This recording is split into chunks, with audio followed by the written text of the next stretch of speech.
Il faut se rendre à Dameposso, situé dans la commune d'Avranco, et sur le site que pilote le projet Moyen de subsistance durable PMSD en abrégé pour constater la révolution agricole en marche ici. Sur un domaine de 8 hectares, dont 5 en exploitation, 211 braves femmes et hommes travaillent inlassablement la terre pour mieux nourrir leurs familles, mais surtout pour approvisionner en produits maraîchers les marchés de Cotonou, de Porto Novo et même certains des marchés de notre géant voisin le Nigeria.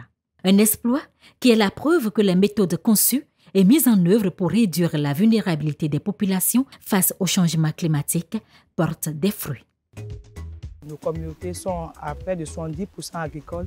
Avec les changements climatiques, l'exercice des activités agricoles devient de plus en plus pénible, surtout dans notre cas où nous avons une agriculture essentiellement pluviale.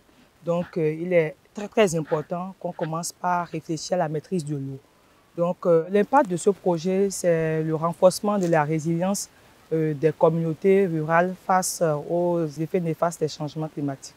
Mais fondamentalement, c'est d'abord l'amélioration des revenus des communautés, c'est assurer la sécurité alimentaire et de leur procurer un travail décent.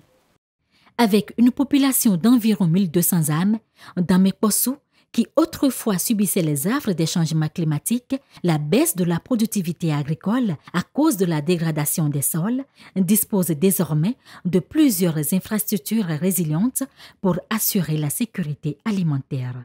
Nous avons réalisé un forage qui est de profondeur environ une quarantaine de mètres ici. Donc nous avons installé un mini-champ solaire de capacité 6 kVA, donc 6 kW, qui nous permet donc de pouvoir pomper l'eau. Nous avons les aménagements donc, du site qui consistent à la réalisation de planches, à la réalisation de drains. C'est connu. L'agriculture béninoise subit ces dernières décennies les effets néfastes des changements climatiques, entre autres, à cause de sa forte pluviométrie inégalement répartie dans le temps et dans l'espace. Mais aujourd'hui, à Dameposso, que les pluies soient précoces ou tardives, les poches de sécheresse n'influencent plus la production des habitants. Après 3 années d'un accompagnement assidu du PMSD, les fruits ont tenu la promesse des fleurs. Des projets là, blonumidi, et support gégé. Dianou kon ouais, coché un million. Dès le feeding, qu'on bien azote feeding, on qu'on ça nous 53 750 ou ça. Bon vlog doit oui. Bon il le code compte mais. Demi de quoi là, non ça qui d'aille. Il y a le mot doit oui. On ça qui perdait de fine. On a les quoi perdre. Bon ouais on met bête nous y quoi na va se perdre de quoi. Y quoi na mon cahier. On a mon livre. Les bénéficiaires du projet ont développé des aptitudes favorables à une agriculture durable avec, à la clé, des cultures très rentables.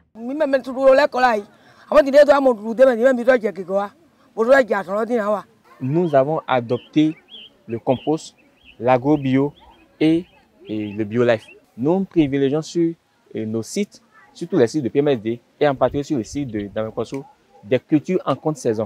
Nous avons adopté aussi sur nos sites rien que des semences améliorées. Le site de maraîchage de Dameposso est un bijou à sauvegarder absolument. Il est un moteur de la croissance économique de la commune d'Avranco.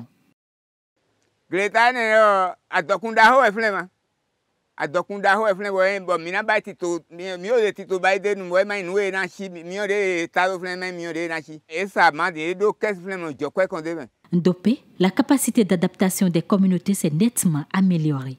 On note une plus grande diversification des activités génératrices de revenus.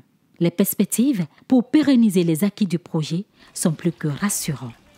Comme vous le voyez, il y a d'autres sites qui sont aux alentours de notre site, qui ne sont pas des sites maraîchers, où nous avons par exemple le palmier à huile, où nous avons par exemple le maïs. Donc nous ne voulons pas nous limiter seulement aux sites maraîchers, mais ces palmiers à huile qui sont vieillissants, le projet veut également s'investir à renouveler ces palmiers-là, donc avec des palmiers sélectionnés à haut rendement, et également au niveau donc des cultures annuelles que nous connaissons, que ce soit le manioc, que ce soit le maïs. Nous voulons également appuyer les populations à disposer donc de semences résilientes. Il y a eu d'autres activités génératrices de revenus comme la fabrication du savon, de gel hydroalcoolique et d'autres formations qui vont venir bien sûr et d'autres infrastructures qui seront mises en place pour toujours leur permettre d'exercer des activités soit agricoles, soit des activités alternatives à l'agriculture pour compléter leur source de revenus. Dame Posso tourne visiblement le dos à la misère et à la pauvreté.